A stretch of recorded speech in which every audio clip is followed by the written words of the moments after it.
คัดข้องใจอยู่โดยเฉพาะเป็นเรื่องไฟฟ้าเข้าใจว่าท่านรัฐมนตรีมาหับใหม่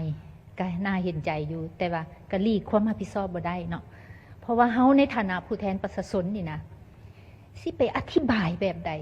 บ่ทุกคนจ้องท่าอยู่ประผู้แทนสิลงมาอธิบายนี่สุดนี่ก็สิได้ครอบได้ท่านประธานอันสภานครหลวงค่ะพระเจ้าจักสิได้ลงไปบ่บู้นี่สมมุติว่าเนาะสิลบแนวใดก็ลบบ่ได้แล้วท่านประธานเพราะฉะนั้นตัวนี้นี่มันอยากให้เอาใจใส่แท้ๆเนาะแมนยูว่าเฮาขายขาดทุนแต่มันบ่เป็นความผิดของประชาชน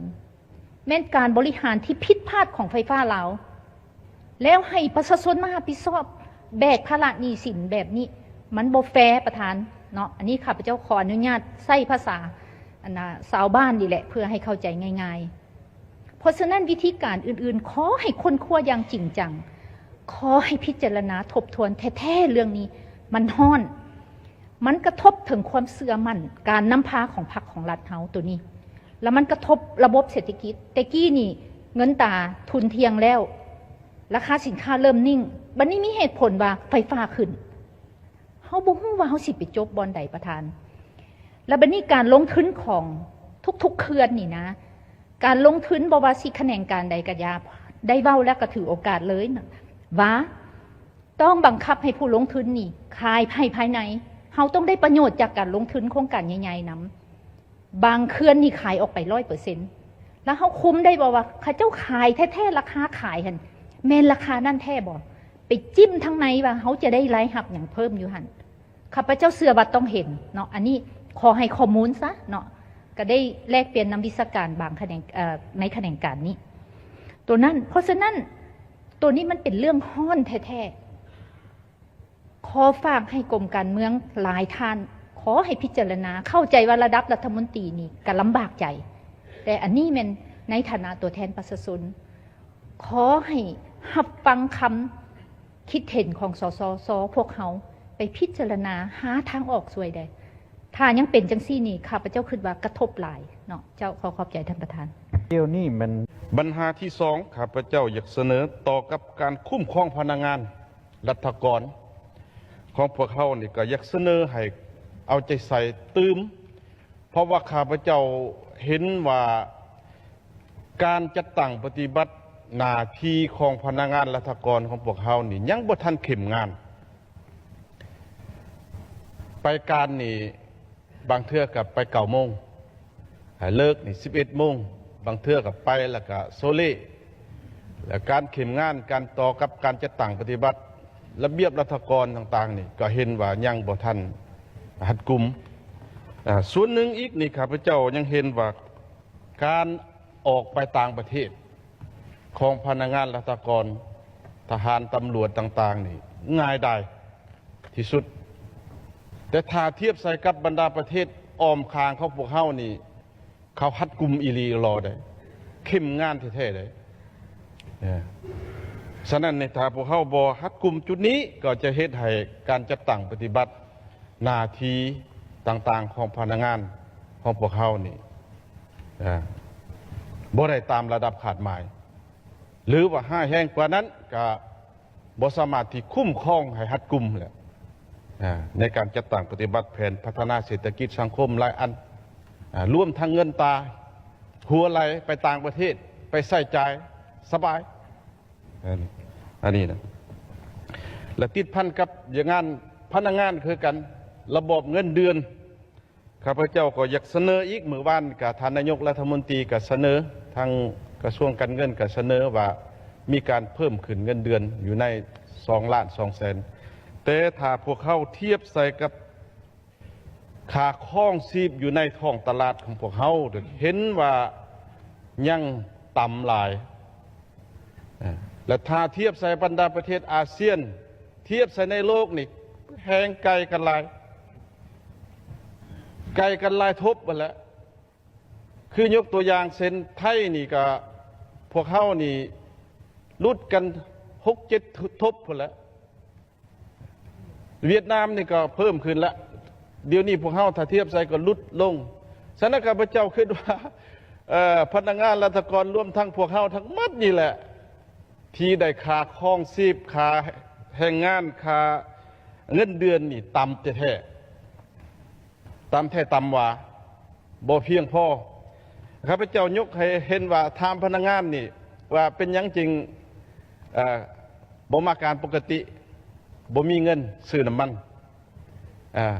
ซื้อน้ำมันเงินน้ำมันนี่50,000ได้เงินเดือนซื้อน้ำมันไปการแล้วก็เที่ยวการแต่ละมื้อก็หมดละเงินเนี่ยระดับผู้นากรมก็ยังเงินสิเดือนสิซื้อน้ำมันนี่ไปการก็ยังบ่พอนะแต่ว่าด้วยความพยายามดังกล่าวนะเขาเจ้าก็ยังบุกบืนว่าให้ได้เฮ็ดล่าเหตุการณ์นำเพื่อให้มีอนาคตสดใสฉะนั้นต่อกับปัญหานี้ก็อยากเสนอให้รัฐบาลนี่พิจารณาเป็นไปได้ก็อยากควรเพิ่มตืมบ่จาก2,200,000ขึ้นไปเลยบ่อันนี้เนี่ยตืมอีกนี่ค่าขั้นต่ำนี่นะสสสจากเขต5ขออนุญาตถามแต่จุดเดียวเป็นหยังอยู่ด่านสั่งนำนักแต่ละบอนนะจึงบ่มีสางเก็บฝากสินค้าในกรณีว่านำนักเกินก็ต้องได้เอาออกหรือเอาลงแล้วจะให้ผู้คนส่งสินค้าเอาไปฝากไว้บอนใดตอนนี้ในตอนหน้านี้ทางกระทรวงมีที่ทางแผนการจะแก้ไขปัญหานี้แนวใดขอขอบใจครับเจ้าไม้ฟองไม้ทรายเกียรติ12เขื่อนคำมวลมีคำถามข้อเดียวเนาะปัจจุบันมันมีรถขนส่งถ่านหินออกจากลาวเฮานี่ไปเบื้องฝั่งตะวันออกอยู่ลาวเฮานี่คนใช้รถ22ล้อหรือว่าหลายกว่านั้นบัดพอฮอดฝั่งนั้นใช้แต่รถ6ล้อ10ล้อเท่านั้นเฮ็ดให้หนทางนี่เปเสียหายประชาชนได้รับความเดือดร้อนท่านจะมีแนวทางแก้ไขปัญหาได้คือแนวใดขอขอบใจสำหรับการคุ้มครองน้ำหนักเนาะคือเขาพระเจ้ามีคำเห็นนั่นแหละในเวลาตารางเส้นทางของมวลเฮาเนี่ยนับขยายขึ้นไป แต่จำนวนสิ่งสั่งของมวลเฮานี่ยังอยู่คือเก่าเพราะฉะนั้นยุทธศาสตร์ยาวนานของมวลเฮานี่จะต้องได้ขยายสิ่งสั่งออกไปในขอบเขตตารางของเส้นทางคัดข้องใจอยู่โดยเฉพาะเป็นเรื่องไฟฟ้าเข้าใจว่าท่านรัฐมนตรีมาหับใหม่ก็น่าเห็นใจอยู่แต่ว่าก็ลีกความรับผิดชอบบ่ได้เนาะเพราะว่าเฮาในฐานะผู้แทนประชาชนนี่นะสิไปอธิบายแบบใดบ่ทุกคนจ้องท่าอยู่ประผู้แทนสิลงมาอธิบายนี่สุดนี่ก็สิได้ครอบได้ท่านประธานนั่นสภานครหลวงข้าพเจ้าจักสิได้ลงไปบ่บู้นี่สมมุติว่าเนาะสิลบแนวใดก็ลบบ่ได้แล้วท่านประธานเพราะฉะนั้นตัวนี้นี่มันอยากให้เอาใจใส่แท้ๆเนาะแมนยูว่าเฮาขาดทุนแต่มันบ่เป็นความผิดของประชาชนแม้นการบริหารที่ผิดพลาดของไฟฟ้าลาวแล้วให้ประชาชนมารับผิดชอบแบกภาระหนี้สินแบบนี้มันบ่แฟร์ประธานเนาะอันนี้ข้าพเจ้าขออนุญาตใช้ภาษาชาวบ้านนี่แหละเพื่อให้เข้าใจง่ายๆเพราะฉะนั้นวิธีการอื่นๆขอให้คนคั่วอย่างจริงจังขอให้พิจารณาทบทวนแท้ๆเรื่องนี้มันฮ้อนมันกระทบถึงความเสื่อมั่นการนำพาของพรรคของรัฐเฮาตัวนี้แล้วมันกระทบระบบเศรษฐกิจแต่กี้นี่เงินตาทุนเทียงแล้วราคาสินค้าเริ่มนิ่งบัดนี้มีเหตุผลว่าไฟฟ้าขึ้นเฮาบ่ฮู้ว่าเฮาสิไปจบบอนใดประธานแล้วบัดนี้การลงทุนของทุกๆเขื่อนนี่นะการลงทุนบ่ว่าสิแขนงการใดก็อย่าได้เว้าแล้วก็ถือโอกาสเลยนะว่าต้องบังคับให้ผู้ลงทุนนี่ขายภายในเฮาต้องได้ประโยชน์จากการลงทุนโครงการใหญ่ๆนำบางเขื่อนนี่ขายออกไป 100% แล้วเฮาคุ้มได้บ่ว่าเขาเจ้าขายแท้ๆราคาขายหั่นแม่นราคานั่นแท้บ่ไปจิ้มทางในว่าเฮาจะได้รายรับหยังเพิ่มอยู่หั่นข้าพเจ้าเชื่อว่าต้องเห็นเนาะอันนี้ขอให้ข้อมูลซะเนาะก็ได้แลกเปลี่ยนนำวิชาการบางแขนงในแขนงการนี้ตัวนั้นเพราะฉะนั้นตัวนี้มันเป็นเรื่องฮ้อนแท้ๆขอฝากให้กรมการเมืองหลายท่านขอให้พิจารณาเข้าใจว่าระดับรัฐมนตรีนี่ก็ลำบากใจ